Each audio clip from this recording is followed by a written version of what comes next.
राम राम शेतकरी मित्रांनो, पिनाका फार्म या यूट्यूब चॅनलमध्ये आपलं स्वागत आहे. तर मित्रांनो, आजचा व्हिडिओ असा कोणता शेती विषय वगैरे नाही, तर प्रत्येक शेतकऱ्यांनी समजा एक आरोग्यासाठी आहे. आणि जवळपास आपण जे बिस्किट वगैरे खातो आहे याचा आपल्याला किती परिणाम होतो हे आपल्यासुद्धा लक्षात येत नाही. जर आता प्रत्येक समजा शेतकऱ्यांच्या घरामध्ये मुलं वगैरे असू दे, आपण स्वतः असू दे, कधी आजारी जरी पडलो तरी आपण जेवण करण्याऐवजी चहा बिस्किट लगेच खातो. किंवा लहान मुलंही समजा सकाळ सकाळी उठले की चहा बिस्किट लगेच रेडीच असतात. तर याचा परिणाम आपल्या शरीरावर किती होतो हे आपल्यासुद्धा लक्षात दिसून येत नाही.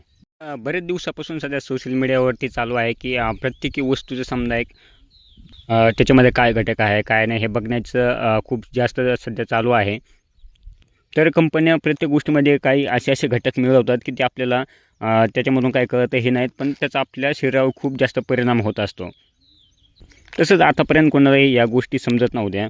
पण बघा आता सकाळी सहज बसल्या असताना बघा आता घरी हा पतंजलीचा बघा हा नारियल बिस्किट बघितला मी स्वतःही खूप वेळेस खाल्ला चहासोबतही. असं समजा भूक लागली की माणूस म्हणजे जेवण करण्या अगोदर आपण चला एक बिस्किट पुडा खाऊन घेऊ. आता हा बघा हा पतंजलीचा नारियल आहे आणि वरतीच लिहिलेलं बघा 100% आटा.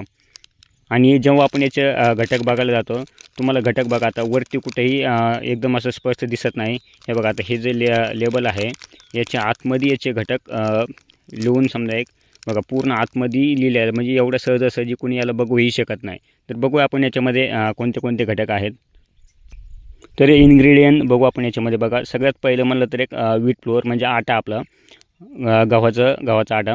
तर याच्यामध्ये हे बघा 55.53% आटा आहे. त्याच्यानंतर शुगर आहे आणि सगळ्यात महत्त्वाचं म्हणजे एक बघा रिफाईंड पाम ऑइल आहे. पाम ऑइल आपल्या शरीरासाठी खूप घातक आहे असं मानलं जातं. याच्यामध्ये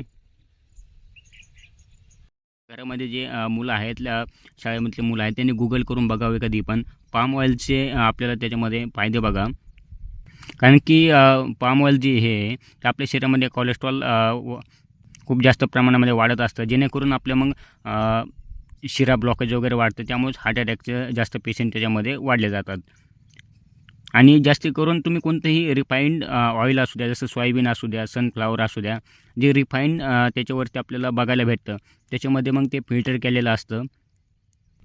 ते म्हणजे त्या तेलासोबत छेडछाड केलेलं असतं. समजा त्याच्यामध्ये काही घटक काढले जातात, काही आर्टिफिशियली मिक्स केले जातात. त्यामुळं जेवढं पाम ऑइल घातक आहे तेवढंच तेही आपल्या शरीरासाठी घातक आहे. त्यामुळे आपल्याला होईन तोपर्यंत रिफाईंड ऑइल टाळायचं आहे. पण आता शक्यतो जेवढेही आपल्याला बाजारामध्ये पॅकिंग वगैरे मिळतात ते सगळे रिफाईंडच मिळतात. त्यामुळे होईन शक्यतो आपल्याला एक स्वतः कच्चे घाणीचं काढून आणू शकता किंवा एक बाकी मार्केटमध्ये अवेलेबल असतात ते वापरू शकतो. तर त्याच्यानंतर बघा आता हे पाम ऑइलच्या नंतर आहे इन्व्हर्ट सिरप, म्हणजे हे शुगर सिरप असतं, जेणेकरून बिस्किटामध्ये एक नरमपणा टिकून राहतो. आणि मिठास समजा गोडव्यासाठी एक त्याचा याच्यामध्ये वापर केला जातो. आणि त्यानंतर आहे कोकोनट पावडर. आता मेन बघा ज्या नावाने विकलं जातं म्हणजे मेन त्याचं हेडलाईनच आहे पतंजली नारियल बिस्किट. तर याच्यामध्ये कोकोनट बघा किती आहे 1.85%, म्हणजे एकदम ऑलमोस्ट 1% याच्यामध्ये कोकोनट पावडर आहे. म्हणजे बघा हे फक्त एक नावासाठी लेबलसाठी कोकोनट त्यांनी दिलेलं आहे.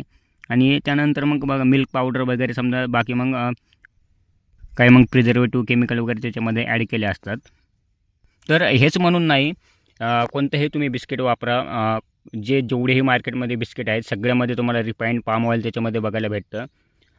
म्हणजे जेवढेही घातक असं त्यामध्ये नाही, पण आपल्याला होईन तोपर्यंत शक्यतो जेवढं कमीत कमी टाळता येईल तेवढं आपल्याला त्याच्यामध्ये टाळायचं आहे. पण जसं आपल्याला काही गोष्टी माहीत नसतात, आपण सर्रासपणे सकाळी चहासोबत किंवा संध्याकाळी असं भूक लागली की आपण चहासोबत बिस्किट खातो, ते आपल्याला थोड्या प्रमाणामध्ये टाळायचं आहे. म्हणजे डेली त्याचा एक वापर करायचा नाही. म्हणजे हेच पतंजली म्हणूनच नाही, तुम्ही मार्केटमध्ये जेवढेही बिस्किट आहेत सगळ्यांचं सेमच प्रॉब्लेम आहे. त्यामुळे बघा हे बिस्किट वगैरे हे आपल्याला एक खाणं टाळायचं आहे. लहान मुलांनासुद्धा एक देणं समजा एक आपल्याकडून एक चुकीचं आहे. त्यामुळे तुम्ही बाकी कोणत्या दुसऱ्या गोष्टी खाण्यासाठी वापरू शकतात, पण बिस्किट वगैरे हे डेली एक खाणं एक टाळावं.